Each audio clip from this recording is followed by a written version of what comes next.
As meningitis outbreak persists, parents withdraw children from schools despite government assurances.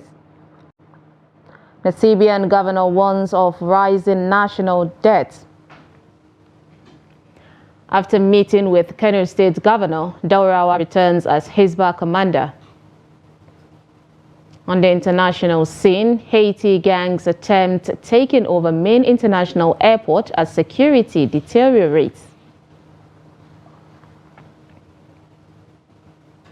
Hello and welcome to Trust News Update. I am Sumaya Abubakar.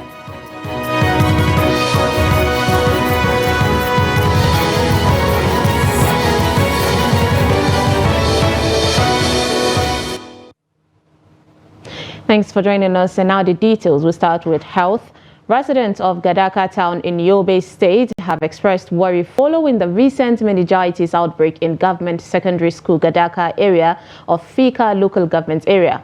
Now, despite measures put in place by health authorities, some parents are not allowing their children to go to school over fears that they may contract the disease. Trust TV's Hassan Kohli visited some Fika communities and filed in this report. After confirming 85 cases of meningitis in Fika local government area of Yobe State, residents, especially in Gadaka, where 2/3 of cases have been reported, are living in fear of the deadly disease. Although health authorities said they discharged the last case in the local government, residents are worried that the disease is still spreading and killing children in remote villages. They are implementing different strategies to avoid contracting the disease. We are in panic. As a preventive measure, we stopped sending our children to school out of fear that they might get infected. We also try to sleep in well-ventilated rooms, as suggested by medical experts. Right now, we want the government to send us medical supplies. This disease is terrible. It kills people almost instantly. Most of the villages here are not even close to a hospital. That is why we are losing people before we take them to Fika General Hospital for medical attention. We have a hospital here in Maidua, but it does not provide us with standard medical care. We lost people to this disease here even before it hit the secondary school. So we are urging the government to provide vaccines and medicines for this deadly disease. According to health authorities, the situation has been brought under their control and all 85 confirmed cases have been responded to treatment. They called on residents to report any meningitis symptoms immediately. Actually, so far we've recorded 85 cases of meningitis. In fact, more than 2/3 of the cases we accept are from Gadaka government girls secondary schools. So part of the measure we instituted is to pass information to educate the teachers on how to pass the information to those students on avoiding overcrowding, sleeping in a very ventilated area to prevent a spread, and to report any ailment, any headache, fever, neck stiffness, or vomiting. They should report it appropriately. They shouldn't keep it in their clinic. Once a child complains that having headache, fever, neck stiffness, or any symptoms like this. Located in a semi-arid climatic zone, Fika local government area was flagged by the Nigeria Center for Disease Control as an area that requires high vigilance for meningitis. Hassan Kohli, Trust TV News, Gombe. Away from health, the Central Bank of Nigeria Governor Olayemi Kadoso has issued a warning to Nigeria and other developing nations regarding the risks associated with debt accumulation cautioning that unchecked, the debt levels could impede economic growth and prosperity. Despite acknowledging this stable situation in Nigeria, Cardoso highlighted the near-term risks posed by unfavorable global market conditions and the increased debt burden resulting from the COVID-19 pandemic. Many experts have attributed Nigeria's economic challenges in part to accumulated debts that have not translated into meaningful development. Despite this, Nigeria continues to allocate substantial funds to service both local and foreign debts, with borrowing persisting at both national and state levels. Cardoso revealed that a recent assessment of Nigeria's sovereign stress risk by the World Bank and International Monetary Fund classified the country's risk level as moderate. The CBN governor made these remarks during the opening of the regional training on medium-term debt strategy for debt organized by the World Bank, the IMF, and West African Institute for Financial and Economic Management in Abuja on Monday. The organized private sector has sounded the alarm over the escalating trend of looting targeting trucks transporting food and essential raw materials, cautioning that such acts could potentially trigger a shutdown of industries nationwide. Members of the OPS voiced their concerns on Monday, highlighting recent incidents where suspected hoodlums attacked trucks ferrying building materials and spaghetti in Ogun and Kaduna states. These attacks have become increasingly common amid the backdrop of soaring food inflation and escalating living costs, prompting fears of dire consequences for businesses and the economy at large. The dire situation has prompted the federal government to announce plans to commence the distribution of free grains to states this week in a bid to alleviate the growing food crisis. However, the onslaught on trucks and warehouses predominantly owned by manufacturers and other members of the OPS continued unabated. Recent incidents, including the looting of food items from trucks stranded along the Kaduna Road in Niger State and the plundering of the warehouse belonging to the Agricultural and Rural Development Secretariat in the Day area of Abuja, where rice, grains, and other relief items were carted away. Nigerians with data discrepancies on their national identification number, the NIN, are lamenting the bottlenecks to access modification services at enrollment centers of the National Identity Management Commission. Now, some Abuja residents who spoke to Trust TV News on Monday accused the NIMC licensed private agents and officials of extortion as systemic challenges persist. Ibrahim Ismail reports. Desperate to access modification services, a multitude of Nigerians flocked to the NIMC Modification Center in Wuse, Zone 3, Abuja. However, obtaining these services have become increasingly challenging, potentially due to the overwhelming number of applicants. Some individuals voiced concern about extortion exacerbating the process despite the existence of stipulated fees for modifications through the appropriate channels. They asked me to pay 60,000 naira for date of birth modification inside the NIMC office, something that should be free for the citizens. How can a jobless man raise such amount and pay for this service? This is injustice. Always, if you come, we didn't know maybe they are conniving, most of their staff there maybe are conniving with those ones outside doing it. And if you went to outside, they will be there doing it. And the outside now, they will be charging you much. Even the NIA are collecting money from us, we fellow Nigerians. Amidst the blocking of millions of phone numbers by telecommunication service providers, a significant number of individuals have also experienced frozen bank accounts. The affected individuals are troubled by the challenges they face and are urging the federal government to consider extending the deadline for compliance. Yes, it's affected me. Now, and the way it is, everything has remained stagnant. I can't withdraw, I can't do anything. And look at the queue here. It's not something I can do it today or tomorrow. And I have to be coming here early in the morning for every day. What about my job? So the federal government should come into the system and make use of the technology so that it will be easy for Nigerians. The government should extend it.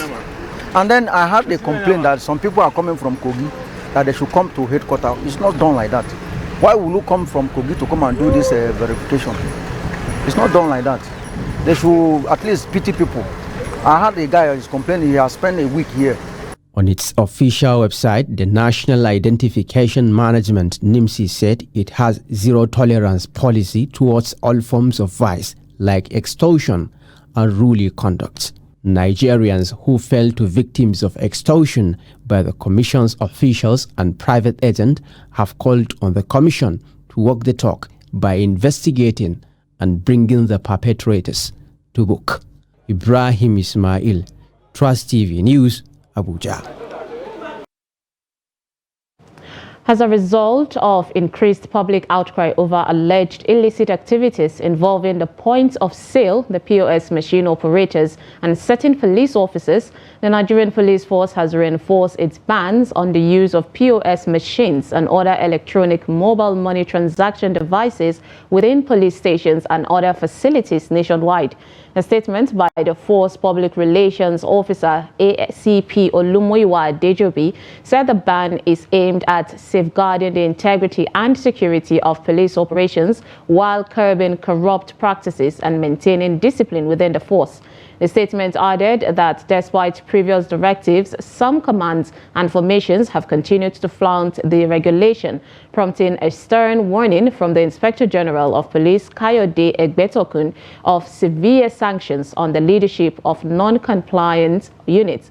The IGP emphasized the risk associated with using electronic payment devices within police facilities, including the potential compromise of sensitive information, financial irregularities, and facilitation of illicit activities.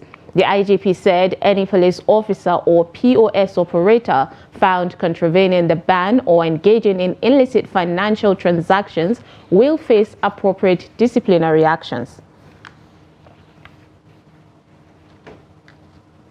The Commandant General of the Kano State Hisbah Board, Sheikh Ibrahim Daurawa, has reconciled with Governor Abba Kabir Yusuf and is set to resume his position. Despite publicly announcing his resignation via social media, Daurawa had not formally submitted a written resignation to the appropriate authority.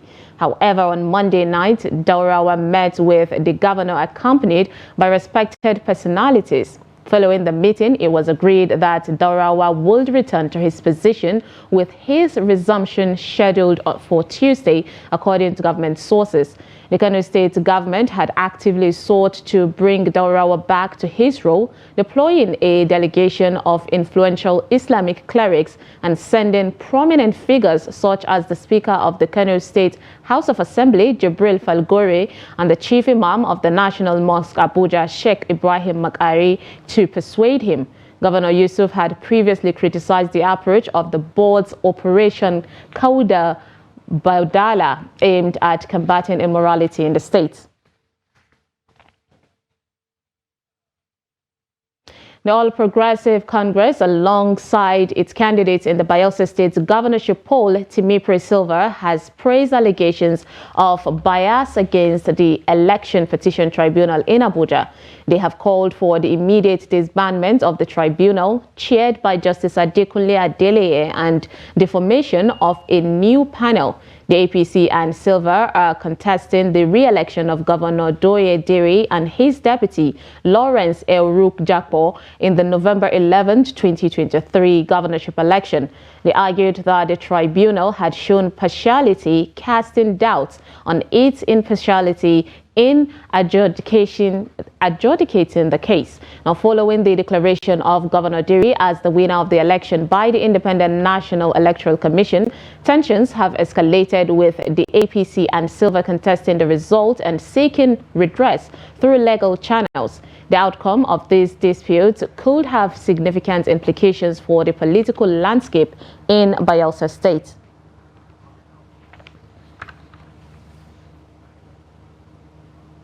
You're watching Trust News Update. Coming up,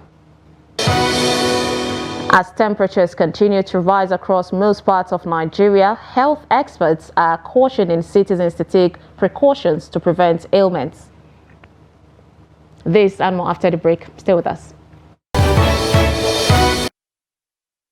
Welcome back and thank you for staying with us. If you're just joining us, this is Trust News Update. Here's a recap of our top stories.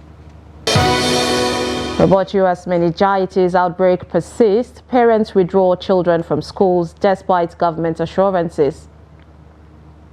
And CBN governor warns of rising national debt. Moving on to more stories. Ahead of the United Nations Summit of the Future set to hold in September 2024, African and global governance experts have begun a dialogue that will ensure that Africa's concerns are at the forefront. This follows the need to address the inefficiencies of the global body's policies, which are said to not reflect an equitable representation of concerns of all continents, especially Africa. The report. The United Nations in recent years has faced growing calls for reforms to make it more effective and relevant in the modern world. Top on the list of issues to be addressed are the expansion of the Security Council to include more permanent and non-permanent members, with a more balanced representation of different regions and countries, as well as reform of the veto power, among others. But governments across the region argue that it is time the continent is put on the forefront of such matters. As a government, we are seriously concerned about rising threats of widespread terrorism across international borders, insurgency, and the disruptive intervention of the military in governance in Africa, particularly in West Africa. More wholesome, more egalitarian, and with human rights and human obligations promoted and protected. That is the UN we need to deal with the present day world. If at that time that the UN was formed with 3 African countries, none was found fit to be in the permanent membership category of the United Nations Security Council, which is the major arm of the UN dealing with international peace and security. Stakeholders say, although the UN's mandate since its inception is relevant in the face of global challenges, it must, however, be reinvented to capture the present-day realities. They also believe that, with political will, recommendations will be considered and implemented going forward, while confronting the meddling tendencies of superpowers. UN Security Council is old, outdated, and not reflecting the world as it looks today. I think it should be enlarged. I think there should be countries from the different continents like Asia, Africa, that is not sitting in the Security Council today. And there is a really need for reform. African countries are right, Africa is right, to play a bigger role on that. That's why that a more equitable UN is needed, and the role of Africa in this new UN also is needed. Look forward to a practical outcome which will include the establishment of an African network of think tanks which will follow up on the recommendations of this dialogue to feed into the United Nations Summit of the Future, where all heads of states of member states of the UN, over 190 of them, will discuss what the future of the United Nations should be. With Africa, like its counterparts, at the forefront, the United Nations is expected to collaborate with other global organizations to tackle challenges such as climate change, terrorism, and humanitarian crisis facing Africa particularly. Aisha Salihu, Trust TV News, Abuja. As temperatures continue to rise across most parts of Nigeria, the health experts are cautioning citizens to take precautions to prevent ailments. Trust TV's Jimmy Adzande spoke to a health expert and resident of Makurdi, the Benue State capital, who echoed concerns about the unusual intense heatwave this year. Take a look. As early March sets in, locals report feeling the heatwave's impact, bringing discomfort to their families. The situation is exacerbated by the near absence of electricity supply from the Just Electricity Distribution Company. We normally sleep outside, we stay outside till maybe early hours of the following day that we bash into our rooms because of the heat. And you can see what is happening around us in Makurdi here. Mosquitoes are everywhere. And because of this unusual heat we witness in the state, I can tell you 1 or 2 of my children are being in the hospital. This thing is killing. It can hasten one to his death. It can make one to die earlier than he would have died if this accident had not taken place. What I experienced is what I know. If you are suffering from a kind of you have some health challenges, it will push you to your death immediately. This is very unfair. Though residents recognize the impact of climate change on their surroundings, they lament the decline in the tradition of planting trees around residential areas. This loss has worsened the heat wave in Makurdi and its surroundings. The issue of River Benue, as we're in the terrain that we are here, the issue of River Benue is causing us this serious heat because of the coastal area. Because when a river passes by like the River Benue, it generates a lot of heat. Then those trees that we plant, the mango trees and other trees that we plant around, they help us. But as the occupation of the people, the inhabitants, the people who increase number, the overcrowdedness also contributes for the heat here in the metropolis. Sunday Abul, a health expert, highlights some tips that can help minimize the effect of rising temperatures. Usually come along with some health challenges, such as meningitis and some other ones like chickenpox and measles. And the only way to do away with or to prevent such disease attack is by rehydrating yourself all the time and preventing yourself from being directly under the sun rays for a long period of time. To cope with the intense heat wave, many residents gather under trees to seek shade during the day. At night, some opt to sleep outdoors for better ventilation and relief from the oppressive heat. Jimmy Azandi, Trust TV News, Makurdi.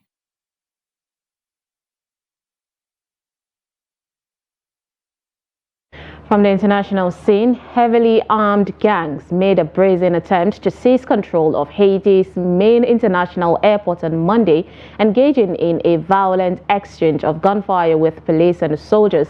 This incident marks the latest in a series of attacks targeting key government sites amid a surge in violence that has just included a massive jailbreak from the country's largest prison. The Tolsan Loveto International Airport was effectively shut down during the attack, with no flights operating and no passengers present on the premises. Amidst the chaos, an armored truck was observed on the tarmac, engaging in a firefighting with the gangs in an effort to prevent them from infiltrating the airport grounds. Scores of airport employees and other workers scrambled to safety as bullets flew through the air.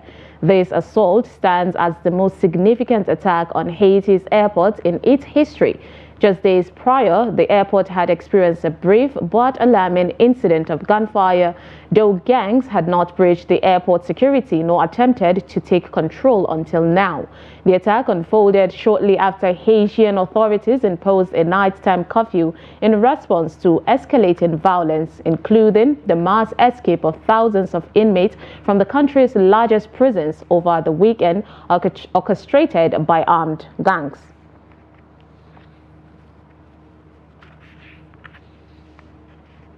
In sports, Abia Warriors, under the tutelage of Bethel Orji, secured a vital win in the Kano against the Kano Pillars in a March Day 23 NPFL encounter. Daniel Eje's 79th-minute rocket for the visitors was all the Umuahia-based side needed to shock Kano pillars in the front of a packed Sani Abacha Stadium. In Uyo, it was a glorious homecoming as Awka United returned to the Godswill Fabio International Stadium with a 3-1 win over Eyimba FC. Suleiman Sani got a brace for the Promise Keepers, while David Phillip was also on the score sheet as Awka United overpowered Eyimba despite a late penalty by Chijioke Mbauma. At the Pantami Stadium, Doma United were held at a stalemate by Sporting Lagos despite a man advantage. And with that, we wrap up news update on Trust TV. Do not forget to follow us across all our social media platforms and join our YouTube for more news programs and documentaries. I am Sumaya Abubakar. Thanks for watching.